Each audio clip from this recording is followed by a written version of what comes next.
అండి. అందులో ఇక తెలుగు సినీ నటుడు మంచు మోహన్ బాబు ఇంట్లో చోరీ జరిగింది. జల్పల్లిలోని మోహన్ బాబు నివాసంలో నగదు, విలువైన బంగారు ఆభరణాలు చోరీకి గురయ్యాయి.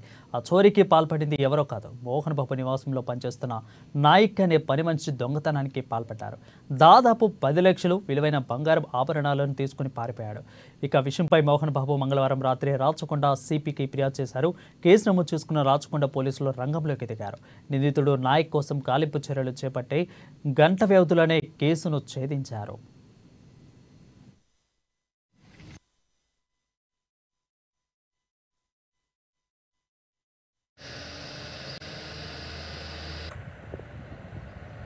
ట్వంటీ థర్డ్ నైట్ రోజు మాకు ఒక పిటిషన్ రావడం జరిగింది 10:30కి. దాంట్లో కిరణ్ తేజ అని ఇతను మంచు టౌన్షిప్ మోహన్ బాబు గారిది మంచు ఇంటి దగ్గర అతను సెక్రటరీగా పనిచేస్తాడు. అతను వచ్చి దరఖాస్తు ఇచ్చినాడు.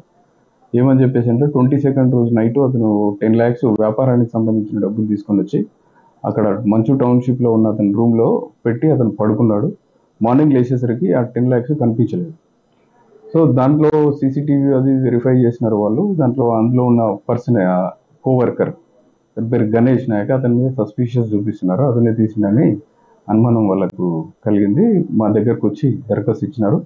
దానిపైన కేసు రిజిస్టర్ చేసినాము. ఇమీడియట్గా మేము కూడా టీం పంపించాము. ఇన్వెస్టిగేషన్లో ఉన్న కేసు త్వరలో అతను పట్టుకొని కూడా రిపోర్ట్ చేస్తాం. ఈ ఏదైతే కిరణ్ తేజ అతను ఒక రూమ్ ఉంటుంది, అక్కడ వర్కర్స్ రూమ్ ఉంటుంది. ఆ రూమ్లో అతను బ్యాగ్లో పెట్టి పడుకున్నాడు. మార్నింగ్ మళ్ళీ వేరే దగ్గరికి డెలివరీ చేసేది ఉండే.